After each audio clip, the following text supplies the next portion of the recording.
आज ईडी को जिस रूप में मिसयूज कर रहे हैं सरकारों को बदलने के लिए, ये खतरनाक ट्रेंड है। आज अगर ये होते हमारी जगह तो आज आग लगा देते, तोड़फोड़ करते। इनकी फितरत ये है।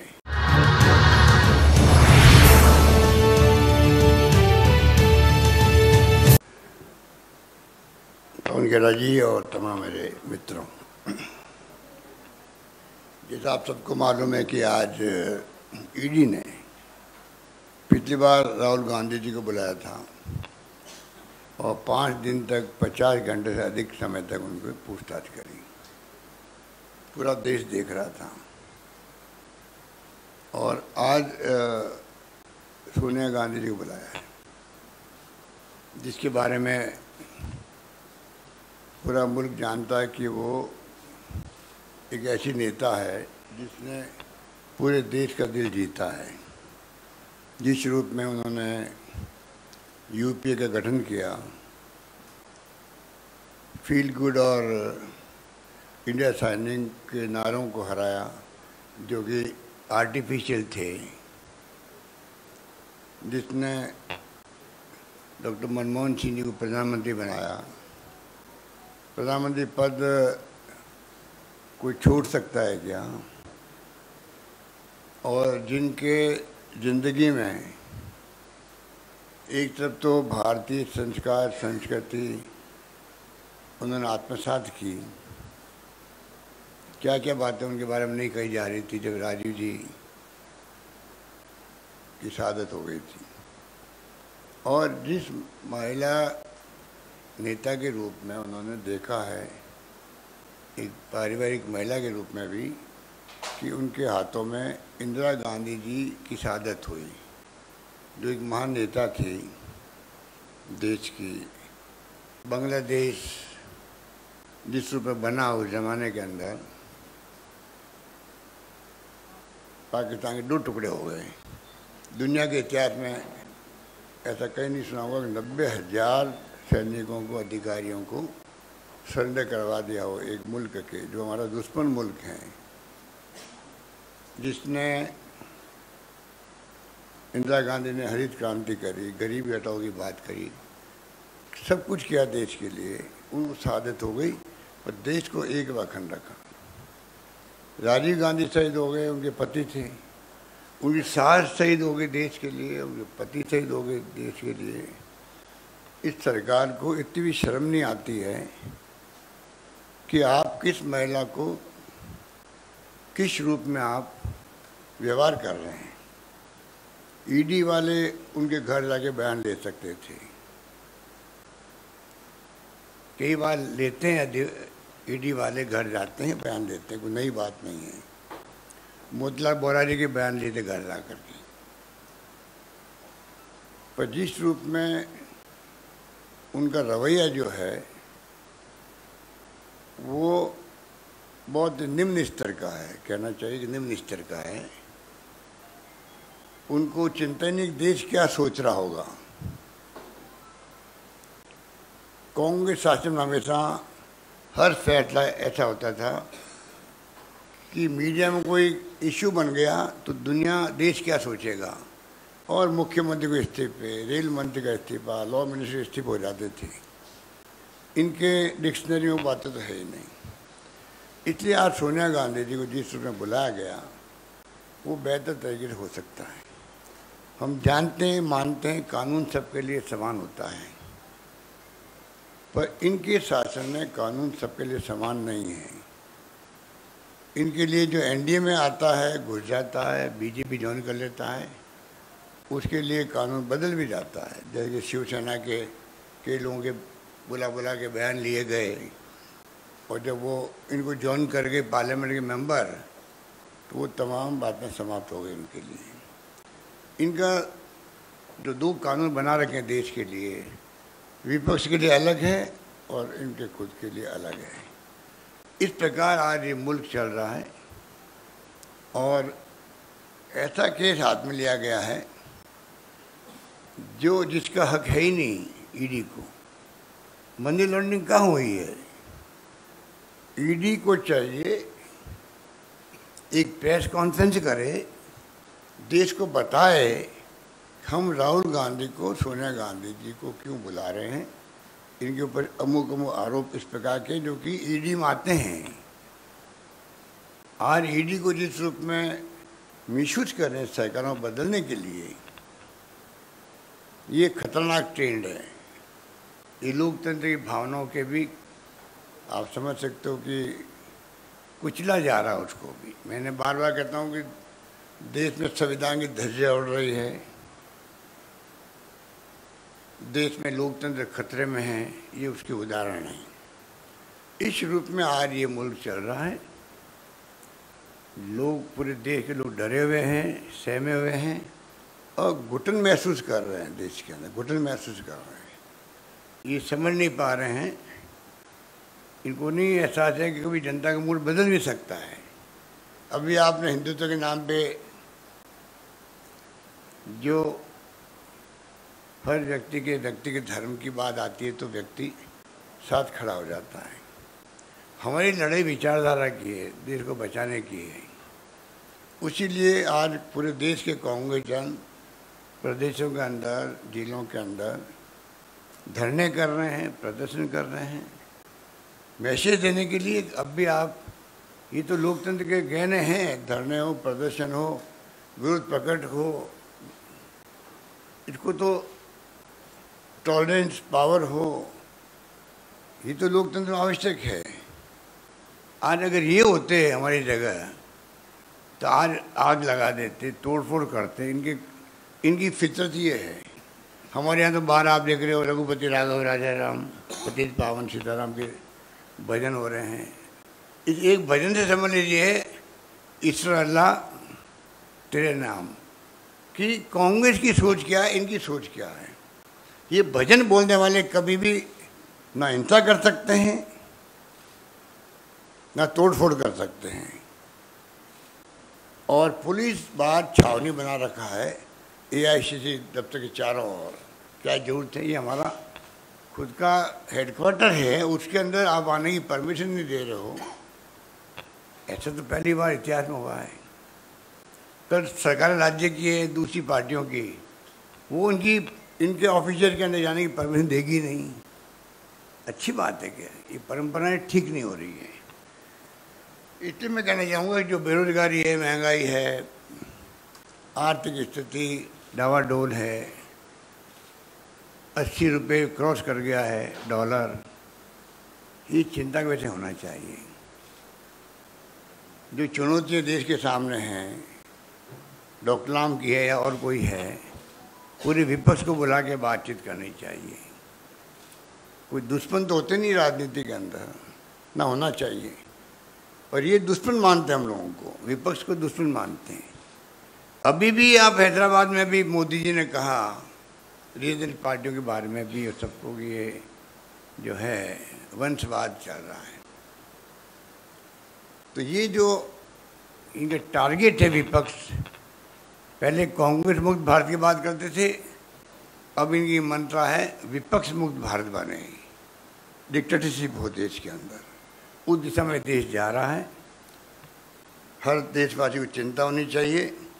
और मैं समझता हूँ कि इनके रवैये जब से आए हैं तब से देख रहे, गोवा, मणिपुर, कर्नाटका, मध्य प्रदेश और महाराष्ट्र, ईडी इनका बहुत बड़ा डेमोक्रेसी में हथियार हो गया सरकारों को गिराने का। इससे घटिया बात कोई हो नहीं सकती कि आप एक एजेंसी के माध्यम से मेंबर पार्लियामेंट को डरा करके, धमका करके और आप सरकार बदलते हो और गर्व महसूस करते हो। इनकी अंतरात्मा पता नहीं गर्व महसूस करती होगी, शर्म महसूस करती होगी, वो तो मैं उनको पूछ नहीं सकता। पर हालात देश में यही है जिसमें सब लोगों को लगता है ये हो क्या रहा देश के अंदर।